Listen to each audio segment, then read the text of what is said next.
नाज़रीन आदाब, यूपी की इंतखाबी जंग में आपका इस्तकबाल है। मैं हूं मुनज़्ज़ा शाह। कोरोना की तीसरी लहर के दरमियान इंतखाबी सरगर्मियां जारी है। जिस रफ्तार से कोरोना के केस बढ़ रहे हैं उससे कहीं ज्यादा तेज इंतखाबी मुहिम आगे बढ़ रही है। हर पार्टी एक दूसरे पर सबकत ली जाने की कोशिश में है। किसकी रैली में कितने लोग आएंगे इसकी हुड लगी हुई है। किसी भी पार्टी को कोरोना का कोई खौफ नहीं है, यहां तक कि अदलिया को इसमें मुदाखलत करनी पड़ी। वहीं योगी हुकूमत की माफिया मुखालिफ मुहिम तशहीर का जरिया बन गई है। इलाहाबाद में अतीक अहमद से खाली कराई गई अराजी पर बीजेपी ने अपने झंडे लगाए, तो वहीं तमाम पार्टियों के लीडरों के दौरों का सिलसिला भी जारी है।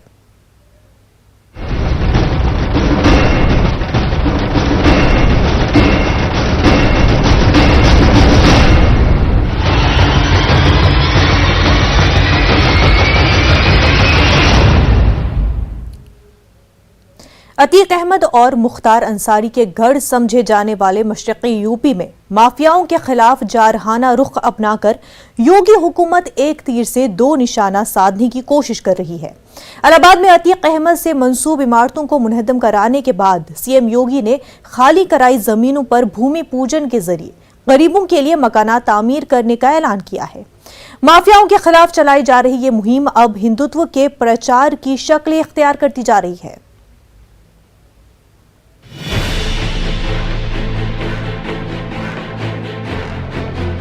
साबिक रुकन पार्लियामेंट अतीक अहमद का गढ़ समझे जाने वाले शहर के मगरबी असेंबली हलके चकिया और लोकरगंज में बीजेपी ने अपने झंडे लहरा दिए हैं। अतीक अहमद शहर के मगरबी हलके से 4 बार एमएलए रह चुके हैं। इसी हलके से उनके छोटे भाई खालिद अजीम अशरफ भी असेंबली चुनाव जीत चुके हैं। एक ज़माने में इस इलाके में सिर्फ अतीक अहमद का सियासी सिक्का चलता था, लेकिन आज हालात बिल्कुल बदल चुके हैं। अतीक अहमद के मुनहदम शुदा मकानात की दीवारों पर बीजेपी ने अपने इंतखाबी नारे लिख दिए हैं और गलियों में हर तरफ सीएम योगी आदित्यनाथ के बैनर पोस्टर नजर आ रहे हैं। अतीक अहमद के खिलाफ सीनियर वजीर सिद्धार्थनाथ सिंह ने कमान संभाल रखी है। ये जहाँ पे हम खड़े हैं ये एरिया ही नहीं, ये जमीन ही नहीं, ये सब कुछ जाना जाता था एक अतीक अहमद के नाम से, माफिया गुंडों के नाम से। यहाँ पर आज तो आप जमीन लेवल देख रहे हैं, मैं जब हम लोग यहाँ आए थे 3 दिन पहले तो यहाँ पे कम से कम 5000 झंडे समाजवादी पार्टी के पड़े हुए थे। ये उनके संरक्षण का गुंडा राज और माफिया राज का निशान छोड़ गए थे।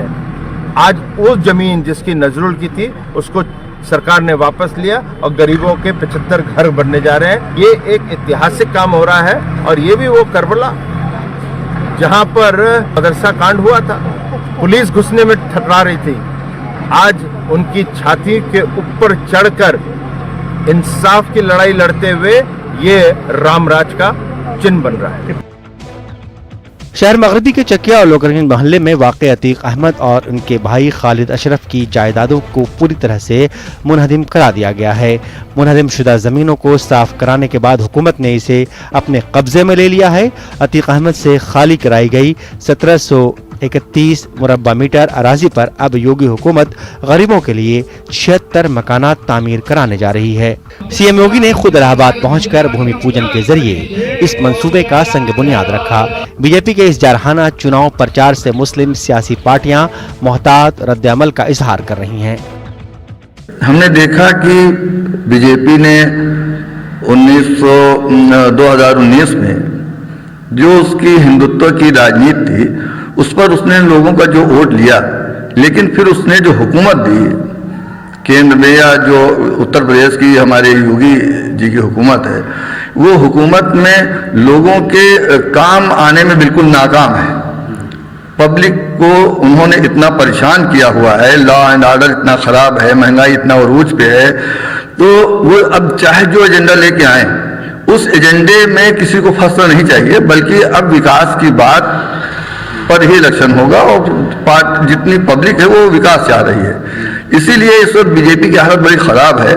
वो तमाम हरबे अख्तियार करने के बाद जो उसका असल है कि वो जो है हिंदू मुसलमान में बांट दिया जाए और सत्ता हासिल की जाए, हमको लगता है कि अब की बार वो इसमें कामयाब नहीं होती नजर आती है। योगी हुकूमत के तर्जुमान सिद्धार्थ नाथ सिंह इस वक्त शहर मगरबी हलके से रुकन असेंबली हैं। सिद्धार्थ नाथ सिंह अतीक अहमद के खिलाफ कार्रवाई को रामराज से ताबीर कर रहे हैं।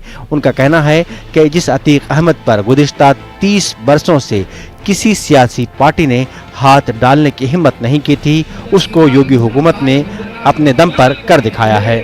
अतीक अहमद और उनके भाई खालिद अशरफ कई संगीन मुकदमात के तहत जेल में बंद हैं। चकिया और लोकरगंज में वाक़े उनके दफातर और मकानात को मुनहदिम करा दिया गया है। बीजेपी इस सूरत हाल को अपनी बड़ी सियासी हुसूलियाबी के तौर पर अवाम के सामने पेश कर रही है। न्यूज़ 18 उर्दू के लिए इलाहाबाद से मुश्ताक आमिर की रिपोर्ट। एक छोटा सा ब्रेक लेंगे, जल्द होंगे हाजिर।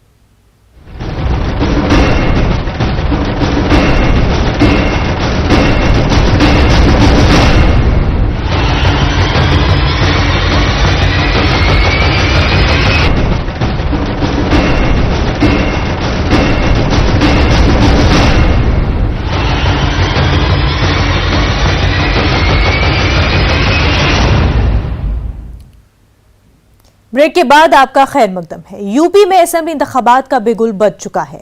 हालांकि इलेक्शन का नोटिफिकेशन अभी तक जारी नहीं हुआ है। इसके बावजूद तमाम सियासी जमातों के लीडरों ने अपनी पार्टी को इंतखाबात में जीत दिलाने के लिए रैलियां शुरू कर दी हैं।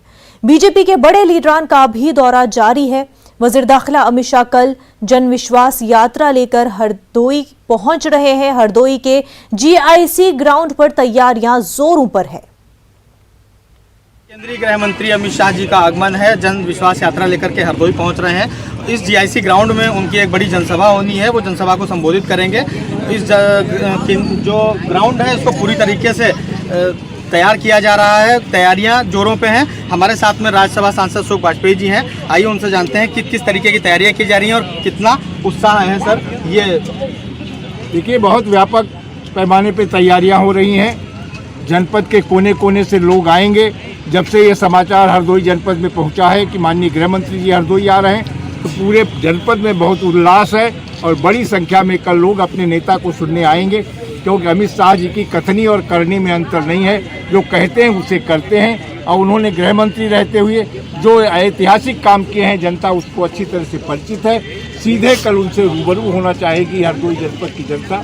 वो संगठन के व्यक्ति हैं और संगठन को उन्होंने इन बुलंदियों तक पहुंचाने का काम किया है। भारतीय जनता पार्टी को उत्तर प्रदेश में जब पहली बार वो प्रभारी बनकर आए तब 73 लोकसभा सीटें जीती 80 में। उसके बाद 2017 में विधानसभा में 325 सीट जीती। इस तरह से उन्होंने यहाँ पर भारतीय जनता पार्टी को बहुत मजबूती देने का काम किया है। उनके आने से निश्चित रूप से कार्यकर्ताओं में भी एक उत्साह आएगा, जनता में भी उल्लास होगा और भारतीय जनता पार्टी सारी सीटें यहाँ जीतेगी।